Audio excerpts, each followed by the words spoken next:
An atheist father is fuming over what he says are Christian symbols at his fourth grade son's public school. I wanted to make a little bit of a statement as regards the news uproar, as much of a news uproar as we made with the Kenosha School District's refusal to remove the offending material, or the illegal material, to be more accurate, until about 5 months after we complained, and FFRF wrote a letter. It came down the next day. And Julia, a fellow from TMZ4, was brave enough to pick the story up, and I want to thank her publicly and recommend her as an investigative journalist in the area who cares about exposing real stories, getting at the truth, and about being as fair as she can with 5-minute provocative stories. And quite frankly, that's how it came out, provocative. And that's what gets ratings. I totally understand that. I'm absolutely clean with everything she did in the story. I think for a 5-minute story, she was very fair with it. But I did want to be able to get a larger story out there because obviously in a 5-minute story, you can't tell the whole story. And it's a lot bigger than what she was able to show in 5 minutes. So I want to watch it and kind of do a talk along so that the people can have a better context to make their comments, because the folks who are commenting is about what I figured it would be. There's about 25 to 30% of the public who identify as non-religious now, and that's not just the stats from studies. That's me based on my personal experience in life. And about 70% who are vaguely Christian or hardcore Christian and don't see the harm. So that, the comments ran about that way. Many folks don't get it. They don't think it's wrong. They don't see why it's offensive or harmful or illegal or unconstitutional. And I try hard not to be arrogant with them when, really I want to call them what I think they are. But really, it's not their fault. They were products of this same system, and they were miseducated in the same way. So I can't blame them for thinking this is a Christian nation. And the lady who expresses that she wishes God was in every classroom, she has her best intentions at heart. She wants people to be better people, too, just like we do. She doesn't want people to shoot people in schools. So I want to give a little context to this because, the news story was short, and it did make me look like a little bit of a reactionary or an extremist, I was called in one initial reaction. So let's have a look at this. An atheist father is fuming. I wasn't fuming. I got to some fuming points over the 5 months where we had discussions and people weren't listening to me, but the nature of this whole thing cannot be described as fuming in any way. I was patient, and the other parents who complained with me were patient beyond measure. Over what he says are Christian symbols at his fourth grade son's public school. The Kenosha man claims lawyers had to get involved after his complaints went unheard for months. The complaint started on September 3rd, virtually the first day of class, and the class appeared to be a Sunday school classroom, in the words of the other parent who actually initiated the complaint. To my own shame and chagrin and regret, I didn't even notice this stuff. But when I was showed the pictures, I was like, whoa, yikes, that's over the top. Our Julia Fellow is live from Roosevelt Elementary to show us both sides of this heated issue in Kenosha. Julia, good morning. As I said, she did a pretty good job finding anybody to speak on the other side. So she tried to get both sides as briefly as, it's much more deeper, it's much more gray area than the black and white that the other commenters made it sound like.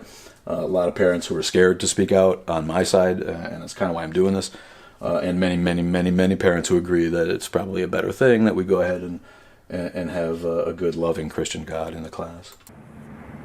Good morning to you, Vince and Susan. This man's name is Rob Moore. He's a parent here at Roosevelt Elementary. He tells me that he's seen Christian symbolism before in his children's classrooms, but he believes that this one in particular has gone too far. 17 years I've been a parent in the district. Just happened to be the way my life worked out. I have a daughter who's 10 years older than the kids who are currently in 3rd and 4th grade in the district. And I've been seeing little violations all of this time. And one of them was what made me get into activism, but I've never been a dude who was like running up to the teacher going, you got to take that cross out from around your neck. We understand as atheists that we live in a Christian majority nation. Not a Christian nation, a nation of mostly Christian people. So we're going to run into that. None of us are, well, not none of us, but I'm not a snowflake. I'm not the guy who's going to be like, hey, you can't say in God we trust. You can't say God bless America. To me, they're expressions, and I don't really have a problem with it. I've never been that guy who don't call it Christmas, don't call it, don't say, God bless America. That's how people talk, and we already have to deal with it in the pledge. So the fact that anybody would think that an atheist would complain about one sign that said "In God We Trust" in the class is ludicrous. It's on the money. It's our national motto, as the response said. So while the school district won't comment on camera for me on this issue, the opinions differ depending on which parent you ask. The sign of the cross, vices and virtues, and God Bless America infuriated parent Rob Moore. Again, God Bless America doesn't infuriate me.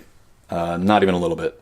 People say God bless you during the day. People say when you sneeze. People say God damn it. People say, well, God only knows.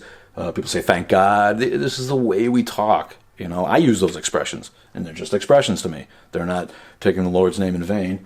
But again, if it was just even the cross, that was her little, I'm the teacher, this is me, I don't mind that. She does missionary work and she tries to be a good Christian. The kids can know that. So even the one cross, I wouldn't have complained about. And again, I wasn't the one who complained about it initially. If I was a Muslim teacher and I replaced God Bless America with Allahu Akbar or Assalamu Alaikum, and I replaced the Bible verses with the Quran, I'd be fired before Ramadan. I can't stress this enough, and I don't know how the commenters miss that point. That's really the larger issue here. If I'm trying to send my kids to school and have them come home so that I can raise them the way that I wanted to raise them. And every Christian family wants the same thing. They wouldn't want to send their Christian kid to school in third grade at 8, 9, 10 years old, impressionable, and have the teacher who they look up to and respect their intelligence and opinion and authority having them plant the seeds of atheism. And your kid comes home all of a sudden, and you're trying to raise him as a Christian, and he comes home and he doesn't believe in God anymore.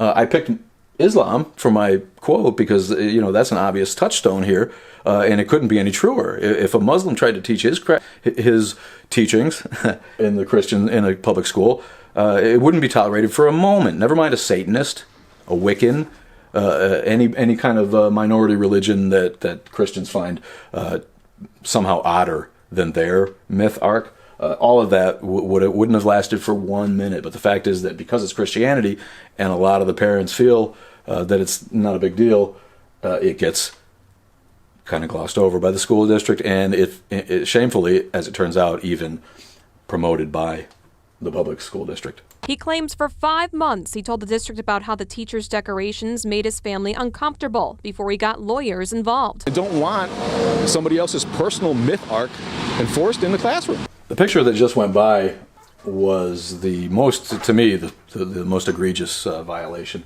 It actually had Psalms, and maybe you can stick it up there, Jason, when you edit this. I can never remember it, 132, whatever it was. The Bible verse from Psalms is, blessed is the nation whose Lord is God, or whose God is the Lord, or something equally redundant and poetic, or vaguely poetic. It's a Bible verse written out in the public classroom. It was little. It was under the huge "In God We Trust" bit that, again, if it was just that, nobody cares. This teacher went out of her way to laminate this piece that she found in the paper, and then used the fact that it was in the paper as an excuse for it to be part of the curriculum. Like that somehow makes it teachable material, because the Kenosha fish wrap put it in their news. She's very proud of the fact that she found that and was able to keep it up for 5 months.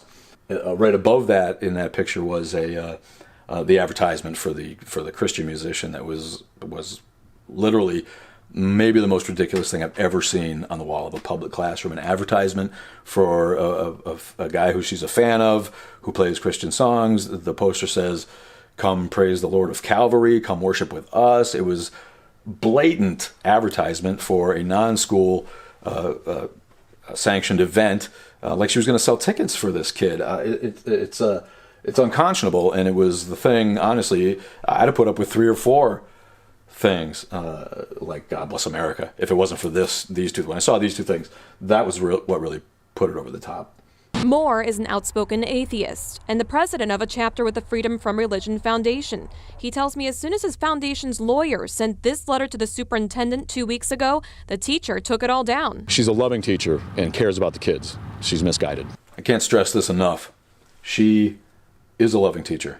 She's a good person, a caring person. She thinks she's doing the best she can for my kids. And I feel real human emotion and pain and suffering at the backlash that all of this caused when if they'd have simply complied with obvious constitutional regulations from the beginning, none of this would have happened. We didn't call the news. The Kenosha Newspaper found this on their own. We were happy when the letter came and the lawyers took it down. One of the ladies outside who commented, or one of the other ladies who wouldn't be on camera, begged Julia not to do the story because it was going to ruin this teacher's life. I don't think that's the case. She's got 70% of the public behind her.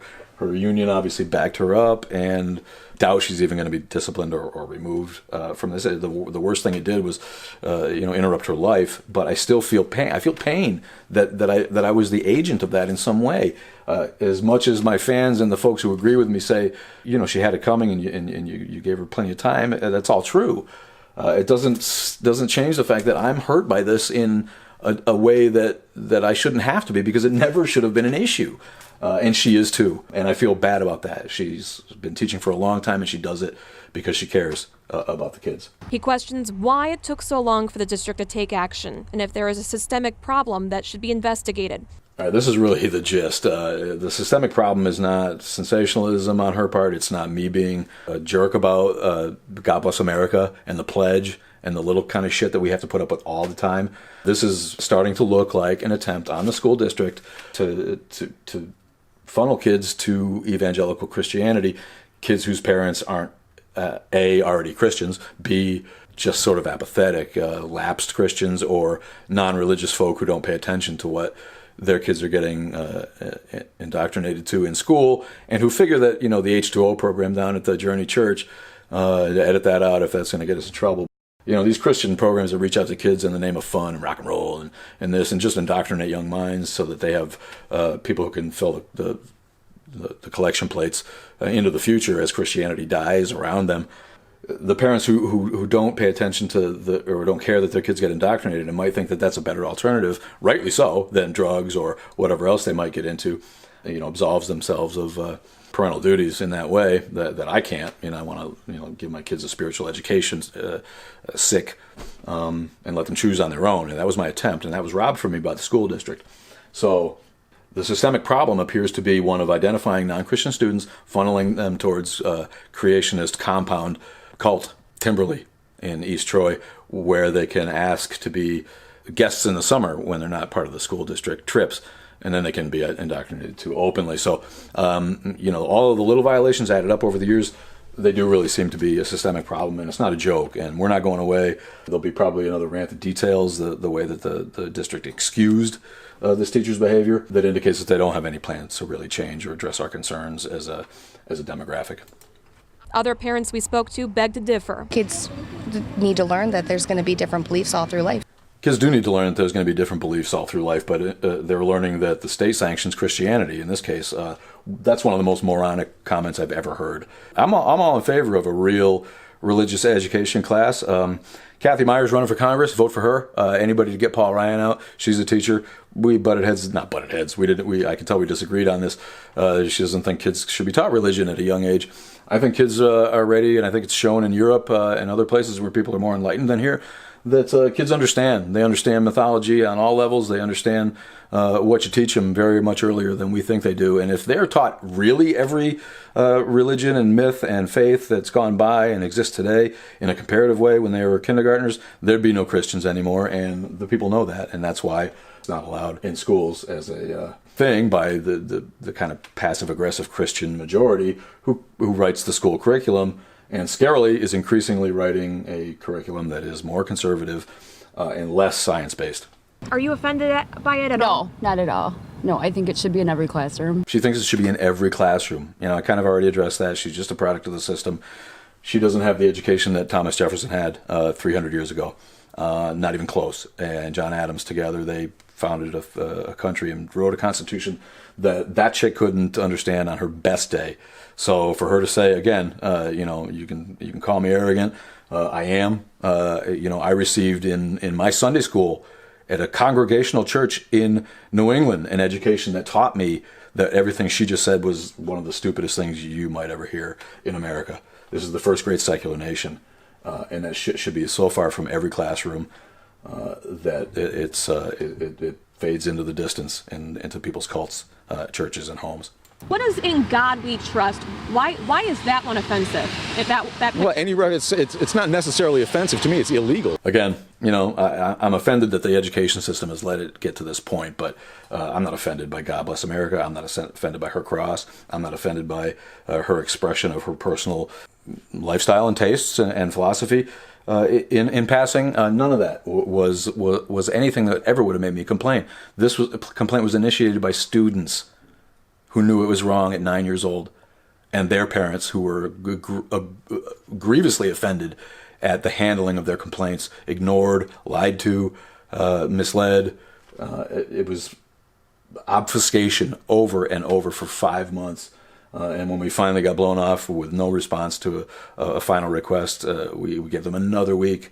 We told FFRF we wrongly, if you're making these complaints, you should not include anybody from the district. It makes it harder for the lawyers, anybody who wants to know that.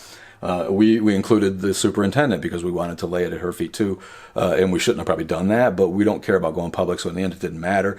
It just gave her another week. She could have stopped it still by saying, you know what, we'll deal with it, telling her lawyer to tell FFRF, no, you can't talk to me directly, I'll handle it now, and then we'll investigate afterwards. All of that could have happened. She had another week after the 5 months, and they still did nothing and blew us off. Didn't even say, nope, you know what, you're an idiot and we're leaving it up because you're wrong and we believe in what we're doing. They couldn't even do that. So, yeah. The foundation's lawyer cites the U.S. Constitution and Supreme Court rulings on the separation of church and state, referencing that public schools may not promote religion. And as I told you at the beginning of this report, the district did not want to comment on camera, but they did send me a very short statement saying they are working with their legal team to investigate these claims. Reporting live outside Roosevelt Elementary in Kenosha, Julia Fellow, today's TMJ4. I'm going to make sure this doesn't start. What I got to do is shut this off, maybe. I hate YouTube with a friggin' passion, man. So thanks for watching, because you're the people that keep it alive, and thanks for subscribing. I think that puts it in context. Is there anything I kind of missed, Jason, you think? She wrapped it up pretty good. I think it was a decent piece. It's just so much bigger than it could show, and I'm not a fly off the handle dad. This topic has been of real interest to Christians and the page in general. It's a lot of likes, or not likes, but a lot of views and complaints from folks who I wouldn't think would be watching a religious channel or an atheist channel, and that makes me think that that you're kind of in the closet, some of you. So we're here for you. Speak up, speak out. And we will stand up for you, and please know that we're fighting for everybody's freedom of religion. In some ways, I think it should be Freedom of Religion Foundation, because as soon as one brick in the wall of separation of church and state is removed, we're all diminished immeasurably. The Christians who think that this is okay open the door for a different brand of Christianity to close the door on theirs. As soon as the government gets involved, religion is diminished. So we're actually fighting for everybody: the Sikh, the Wiccan, the Muslim, the Jew, the Catholic, the Protestant who's not an evangelical, the who am I forgetting? The pagans, the nons, the agnostics, the Mormons, the J-Dubs. That's Jehovah's Witness. That's their rap name. But all of them, none of them want to see Christianity on the walls of the public school, and none of them have the balls to step up, because they're all afraid of the backlash. I'm feeling the backlash now. My business has been affected a little bit. People have had to speak to me about the public nature of this whole thing, and it's one of those things that I'm willing to do because it's that important to me. Education in this country needs to be saved, and it needs to be saved now, or we will fall as an empire. That's the issue. Not God back in the public sphere, not more conservatism. Education in the minds of our children. All right? Thank you. Keep it up.